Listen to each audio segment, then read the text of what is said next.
यह है political parties पर, जो कि क्लास 10th का एक चैप्टर है। एनसीईआरटी के सारे सेगमेंट इसमें लिए जाएंगे और एक एक टॉपिक को बारीकी से हम समझेंगे। तो पॉलिटिकल पार्टीज को समझने से पहले क्या आप ये बता सकते हैं कि डेमोक्रेसी क्या होती है? क्या आप ये अपने ओपिनियन को रख सकते हैं कि क्या डेमोक्रेसी बिना पार्टीज के संभव है? अगर हाँ, तो आप वीडियो को पॉज कीजिएगा और अपने राय जरूर रखिएगा, क्योंकि ये राय बहुत ही महत्वपूर्ण होगा आपके पूरे कॉन्सेप्ट को बनाने में। ठीक है? खैर, यहां पे जो मेरा राय होगा, जो मेरी ओपिनियन होगी, यहां पे मैं उसे बताता हूं। देखिए, जो डेमोक्रेसी यानी कि लोकतंत्र, लोकतंत्र मतलब कि जो यहां पे लोग हैं, पीपल जो हैं, वही सत्ता की चाबी अपने पास रखते हैं। यानी सत्ता का जो रास्ता होता है वो हमेशा लोगों से होकर के गुजरता है। ठीक है? अब अगर हम ये कहें कि जो डेमोक्रेसी होती है वो लोगों के लिए होती है और लोगों के द्वारा बनाई गई होती है, यानी कि सरकार की भी अगर बात करें तो सरकार को भी बनाते हैं लोग, और सरकार होती है जवाबदेह किसके प्रति? लोगों के प्रति। तो ये तो हो गया डेमोक्रेसी, जिसमें सुप्रीम पावर जनता होती है। लेकिन क्या डेमोक्रेसी कभी भी पार्टीज के बिना संभव है? तो बिल्कुल भी नहीं। इसके लिए आप एक दो एग्जांपल्स भी दे सकते हैं। चाइना, वन पार्टी सिस्टम या फिर सिंगल पार्टी सिस्टम की बात करें, चाइना जिसको होल्ड करता है, या फिर ये कहें कि चाइना में सिंगल पार्टी सिस्टम है। तो आपको क्या लगता है कि चाइना में क्या डेमोक्रेसी होगी? जी बिल्कुल भी नहीं, चाइना में डेमोक्रेसी नहीं होगी।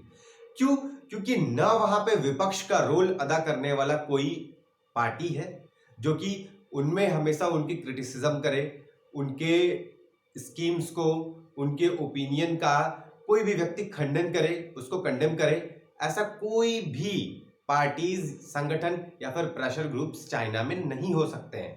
तो एक तरीके से वहां पे आप कह सकते हो कि पार्शियल डिक्टेटरशिप आपको मिलेगा। लेकिन सबसे अच्छा डेमोक्रेसी का साधन होता है कि मल्टी पार्टी सिस्टम आप ज्वाइन करो। जैसे अपना जो देश है भारत, यहां पे क्या है? मल्टी पार्टी सिस्टम है, यानी कि यहां पे अनेक पार्टियां रह सकती हैं और जो भी पार्टी शासन कर रही है उस पार्टी के खिलाफ में बाकी पार्टियां लामबंद होकर के उसका विरोध कर सकती हैं। और इसलिए भी हमारे देश की जो सरकार होती है वो बहुत ज्यादा संवेदनशील सरकार होती है और अपने जनता के प्रति ज्यादा जवाबदेह सरकार होती है।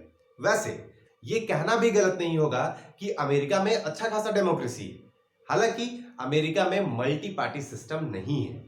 ठीक है? तो अमेरिका में कौन सी पार्टी सिस्टम है? तो जाहिर सी बात है, इस बात को याद रखिएगा कि अमेरिका में बाई पार्टी सिस्टम है, यानी यह भी कह सकते हैं कि ड्यूअल पार्टी सिस्टम अमेरिका में है। यानी अमेरिका में दो पार्टीज है, जो कि कभी एक पार्टी रूल करती है, कभी एक पार्टी, वो जनता चुनती है, लेकिन एक पार्टी शासन कर रही होती है। ऐसे में दूसरा जो पार्टी होता है वो शासन करने वाली पार्टी के अगेंस्ट होता है, उसके स्कीम का विरोध करता है, उसके जो भी ओपिनियन है उनका विरोध करता है अपने हिसाब से।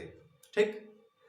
वैसे पॉलिटिकल पार्टीज का इतना ज्यादा जिक्र आ ही गया है, तो चलिए हम देख लेते हैं कि पॉलिटिकल पार्टीज होते क्या है।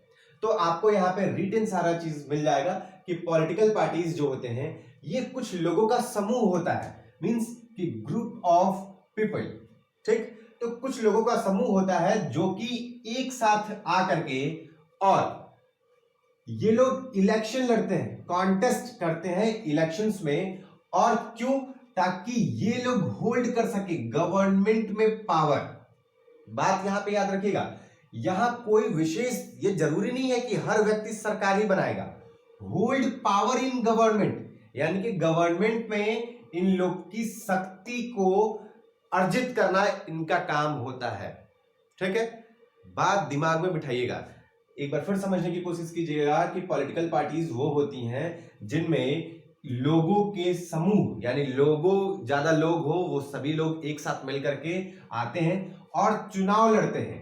और चुनाव लड़ने के बाद से वो लोग चाहते हैं कि गवर्नमेंट में उनकी या तो हिस्सेदारी हो, और या तो, अब हिस्सेदारी की बात हुई तो 100% भी हो सकती है, 10% भी, 20%, 30% भी। यानी ये लोग सत्ता में अपने पास पावर रखना चाहते हैं, सत्ता में रह करके पावर रखना चाहते हैं, ठीक है। ऐसे जो समूह होते हैं, ऐसे जो लोगों के समूह होते हैं जो कि कॉन्टेस्ट करते हैं इलेक्शन में, उनको पॉलिटिकल पार्टीज बोलेंगे।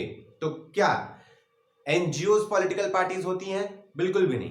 एनजीओ जैसे क्या होता है, एनजीओ की अगर बात करें तो ये कहीं पे भी इलेक्शन लड़ते ही नहीं है। हालांकि इनमें ग्रुप ऑफ पीपल्स होते हैं जो कि काम भी करते हैं, समाज में जाकर के सोशल वर्क करते हैं, लेकिन ये पॉलिटिकल पार्टीज में नहीं आएंगे। क्यों? क्योंकि ये लोग कॉन्टेस्ट इलेक्शन में नहीं करते हैं, ठीक है।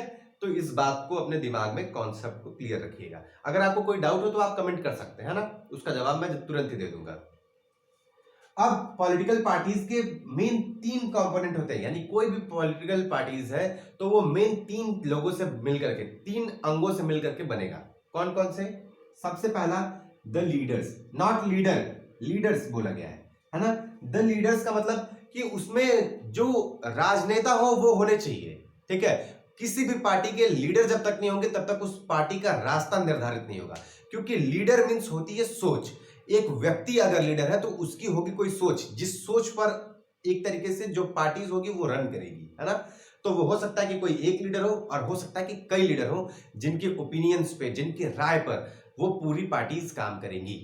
आप यहाँ पे इंडिया के अलग अलग पार्टीज का देखो, सबका अलग अलग वोट बैंक है और सबकी अलग अलग सोच है। किसी की विचारधारा हिंदुत्व को है, किसी की विचारधारा ये है कि हम अपने संस्कृति को आगे बढ़ाएं, किसी की विचारधारा ये है कि भाई नहीं, बहुत ज्यादा हमें लिबरल होकर के काम करना है, ठीक है। हमें संस्कृति से कोई मतलब नहीं है, हमें हिंदुत्व से कोई मतलब नहीं है, हम सभी को समान भाव से देखेंगे, ऐसी पार्टियां हैं, ठीक है। कुछ ऐसी पार्टीज हैं जो केवल मुस्लिम लोगों के लिए काम करेंगी। तो आपको इस तरीके की एक होमोजीनियस पार्टीज यहाँ पे दिख जाएंगी। बहुत सारी पार्टीज आपको इंडिया में ही दिख जाएंगी एग्जांपल्स के लिए, जिनकी सोच अलग है और उनमें नेता भी अलग है, और वो नेता की जो सोच है वही एक तरीके से पूरे पार्टी को रन करती है ना। जैसे आप एक एग्जांपल ले लीजिए, AIMIM, ठीक है। अब ये क्या है? ये ओवैसी जी की पार्टी है।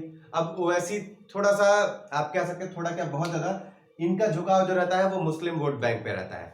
अब इनकी जो पूरी पार्टी है, जाहिर सी बात है कि मुस्लिम वोट बैंक पे इनका अगर नजर है तो जाहिर सी बात है कि उनके इंटरेस्ट में काम करेगी इनकी पार्टी, ठीक। तो बस यही होता है कि वो एक व्यक्ति जो उस पार्टी का मेन लीडर होगा, जो मुखिया होगा, उसकी सोच पर पूरी पार्टी रन करेगी, है ना।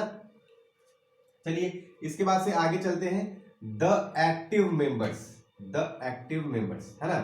एक्टिव का मतलब क्या होता है? एक्टिव, सक्रिय।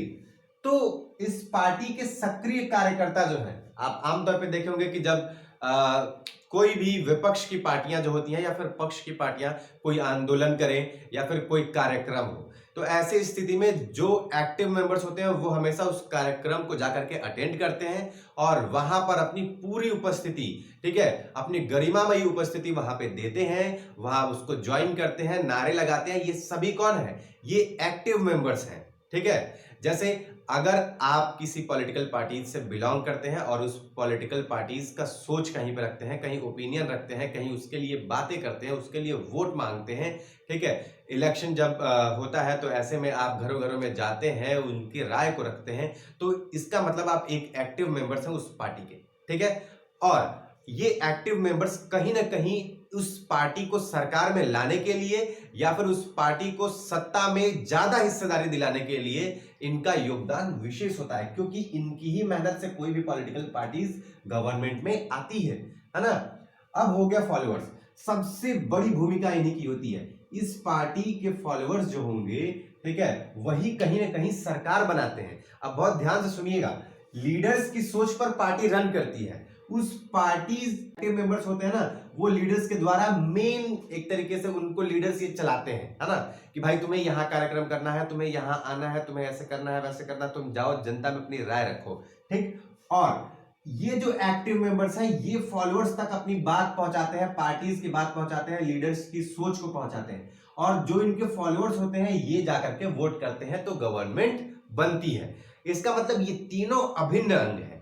इन तीनों में से किसी एक के बिना भी पॉलिटिकल पार्टीज का रन किया जाना असंभव है।